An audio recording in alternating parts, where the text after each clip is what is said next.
Allô? Je suis au planétarium. Je suis juste en bas, à côté de la statue. Tu me vois? Le Powerload. Oui, ce grand robot jaune, si tu préfères. À tout de suite. Bienvenue à toutes et à tous, je m'appelle Joël et je vous présente ma chaîne YouTube dédiée à l'astronomie, mais aussi dédiée à la science-fiction. J'avais envie de créer un projet qui parle d'exploration spatiale, de voyages interstellaires, aussi de terraformation, de nouvelles technologies, tout en me basant sur les connaissances scientifiques dans le domaine de l'astronomie, relayées par les agences spatiales officielles. Faire que l'histoire soit à la fois spectaculaire, mais aussi basée sur les lois de la physique.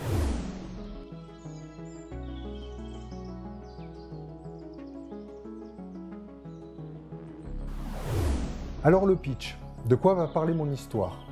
Eh bien, je suis parti de l'hypothèse pessimiste selon laquelle la Terre ne pourrait plus nous offrir ses ressources dans un futur proche, entre 100 et 500 ans. Il faudrait donc, par sécurité, commencer à envisager de prolonger cette vie terrestre sur une exoplanète. Et très certainement en dehors de notre système solaire. Déjà au vu du peu d'options que nous offrent les planètes de notre système solaire, je crois qu'il va falloir probablement se tourner vers une exoplanète et donc celle qui est la plus proche de la Terre. Alors elle se nomme, peut-être que vous la connaissez, Proxima Centauri B et se situe au mieux à environ 4,24 années-lumière de nous. Alors j'ai donc essayé d'imaginer comment l'humanité s'y prendrait-elle pour répondre à un tel défi.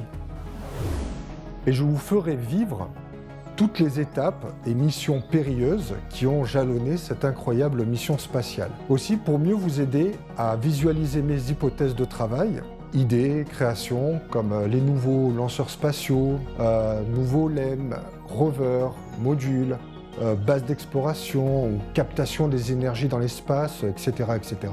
J'ai réalisé de nombreuses modélisations 3D. Alors pour finir le pitch, j'ai estimé que cette incroyable mission, qui a pour objectif, donc, comme vous l'avez compris, d'installer durablement la vie telle que nous la connaissons donc, sur une exoplanète, devra être atteinte dans approximativement 500 ans.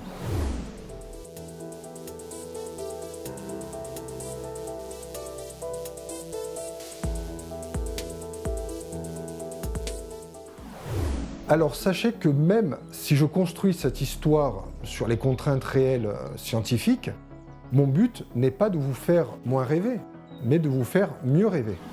Allez, pour vous prouver qu'on ne va pas s'interdire de rêver sur cette chaîne, je vous invite à partir avec moi directement sur cette exoplanète, là, maintenant. Ah, avant toute chose, générique.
Bienvenue, vous êtes bien sur Proxima Centauri B et nous sommes en 2500 après Jésus-Christ. Vous ne me voyez pas? C'est normal, car je vous attends dans l'observatoire, là-haut, perché au sommet de cette montagne. Je vous confirme, la vie est bien présente sur cette exoplanète. En fait, nous sommes les extraterrestres de Proxima B. Plus exactement, ce seront nos propres arrière petits-enfants qui vont naître sur cette exoplanète. Incroyable, non ? Prenez le couloir de droite et rejoignez-moi dans la salle de l'observatoire. Je vous attends.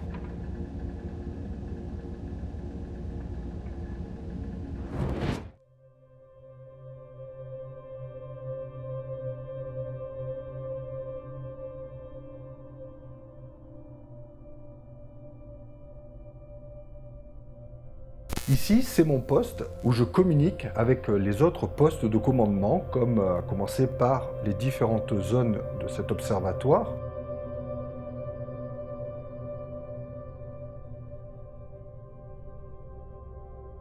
Ou les 2 VTL, qui veut dire Very Large Telescope, pour l'étude des astres dans les longueurs d'onde allant du visible à l'infrarouge, par exemple. C'est donc ici que toutes les données provenant des différents observatoires, en imagerie, en photométrie, spectroscopie, infogrammétrie, sont collectées ici et sont traitées et traduites en images.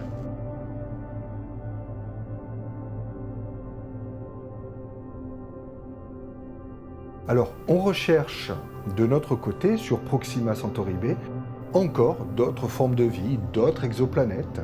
On continue, ça ne s'arrête jamais, et bis repetita.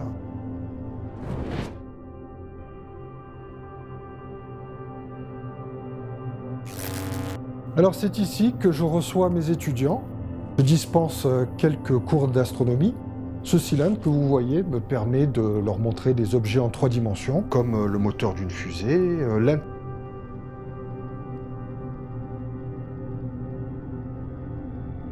C'est très pratique. Alors cette petite cabine est un poste de commande qui fonctionne sur le principe d'une cabine de grue à tour. Je peux commander ainsi manuellement l'orientation des différents télescopes ou l'ascenseur qui permet de descendre dans le cratère qui contient notre radiotélescope ou bien vers nos brouilleurs où il y a d'ailleurs une très belle vue. Voilà, on passe à la suite. C'est une table holographique. Elle sert à mieux distinguer les détails des cartes topographiques en 3 dimensions. Regardez, on va l'allumer. Elle sert aussi à nos stratégies d'installation comme les bases humaines, tracés de voies ou tunnels qui se font grâce à ce petit bijou. Vous découvrez peut-être qu'à part l'observatoire, on vit tous au fond d'un bassin d'impact ou cratère géant, causé par des collisions entre des astéroïdes et notre planète.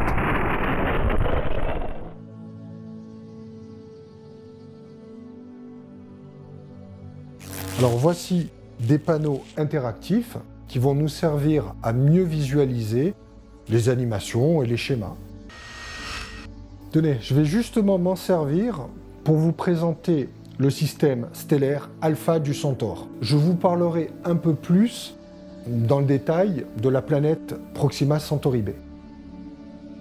Alors tout d'abord, un petit rappel sur la définition d'un système planétaire. Un système planétaire ou système stellaire est un système composé de planètes, de lunes, ainsi que des corps célestes tels que des astéroïdes ou autres comètes. Le tout gravitant autour de sa propre étoile. Mais attention, il existe parfois des systèmes binaires à 2 étoiles. Maintenant, on va parler du système stellaire Alpha du Centaure et Proxima du Centaure. Alors accrochez-vous, non, ce n'est pas compliqué, c'est juste que les noms sont très proches les uns des autres, ce qui peut créer quelques confusions. Mais on va essayer d'éclaircir tout ça. Alors commençons par Alpha du Centaure est le système stellaire et planétaire le plus proche du système solaire, à 4,37 années-lumière de la Terre. Il est composé de 3 étoiles. Commençons par les 2 étoiles, Alpha Centauri A et B. Alors, elles sont de type naine jaune, comme notre Soleil. Alpha du Centaure A a un rayon d'environ 23% plus grand que celui du Soleil. Alors, elles forment un système stellaire binaire à 2 étoiles avec Alpha Centauri B. Pour rappeler, une unité astronomique, c'est la distance qui sépare la Terre du Soleil, soit, en arrondissant, 150 millions de kilomètres. Pour vous donner un ordre d'idée, cette distance peut être parcourue en 8 minutes par la lumière, soit, à la vitesse la plus grande dans l'univers, de 300 000 km par seconde. Elles sont espacées l'une de l'autre d'une distance qui varie entre 11 à 35 unités astronomiques selon la position des astres sur leurs orbites respectives.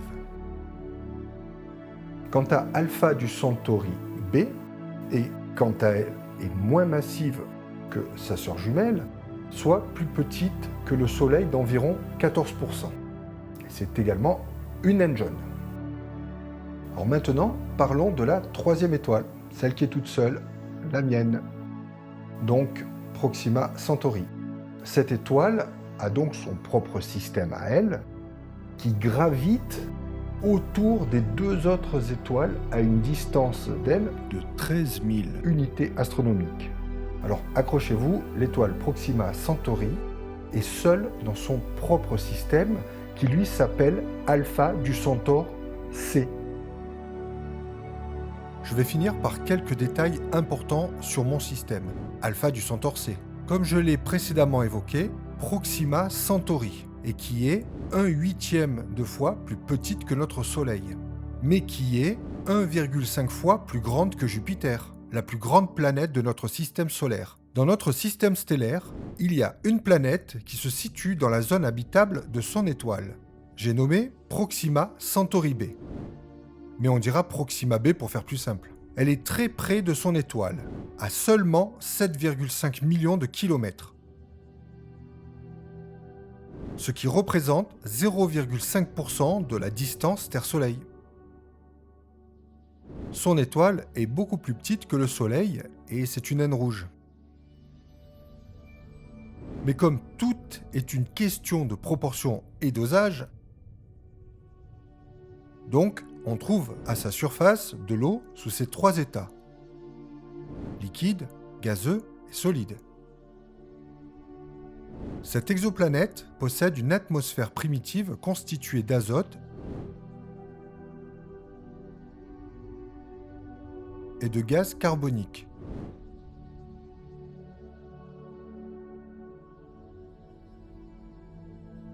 Créant ainsi un parfait mélangeur thermique. Ainsi, sa température en surface varie entre moins 30 degrés à plus 30 degrés Celsius.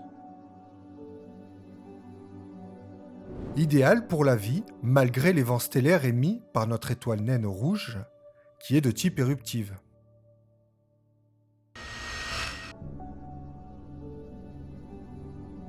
En parlant de vents solaires, nous avons des vents stellaires, aléatoires et lancés sur notre planète chaque jour. N'oublions pas que notre étoile est une naine rouge éruptive et que chacune de ces éruptions d'une durée très variable, quelques minutes à quelques heures par jour, nous envoie des rayons X aux ondes radio. Les rayons UV, par exemple, endommagent l'ADN présent dans les cellules de tous les vivants.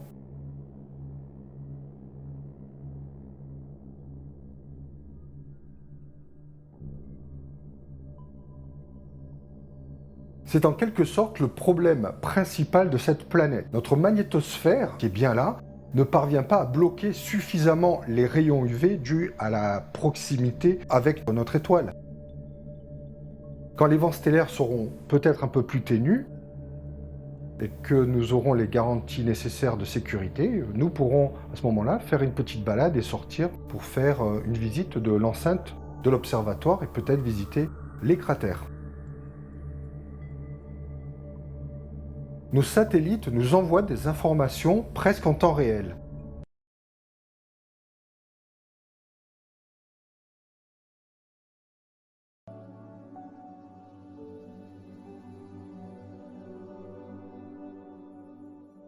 En attendant, il faudra se contenter de regarder le paysage au travers d'une vitre de 50 cm d'épaisseur. Nos murs en béton armé font jusqu'à 2 mètres d'épaisseur. Donc ici, je vous rassure, on ne risque absolument rien. C'est sûr qu'on ne voit pas grand-chose et que ça ne vaut pas la terre. Ici, il n'y a que des cailloux, pas un brin d'herbe, ni fleurs, ni arbres. Pour l'instant, toujours pas de vie.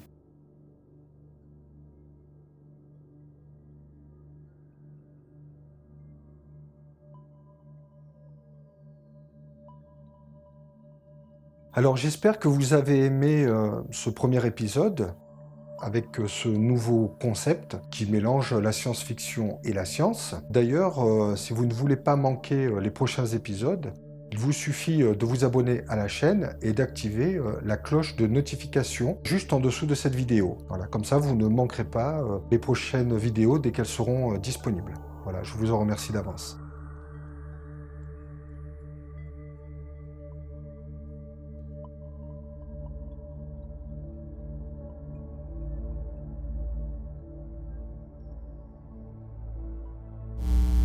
Merci à vous, en tout cas, d'avoir regardé ma vidéo jusqu'au bout. Et n'oubliez pas, la science n'interdit pas de rêver ou de moins rêver, mais elle permet de mieux rêver.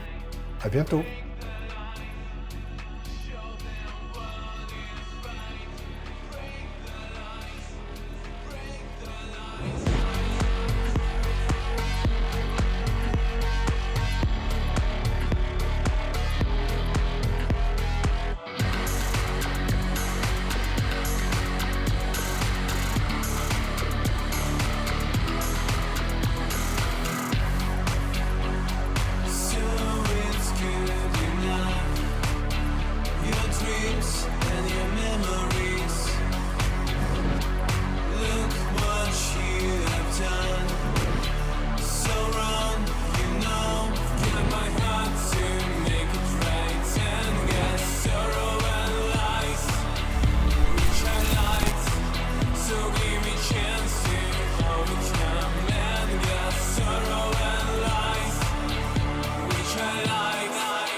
dream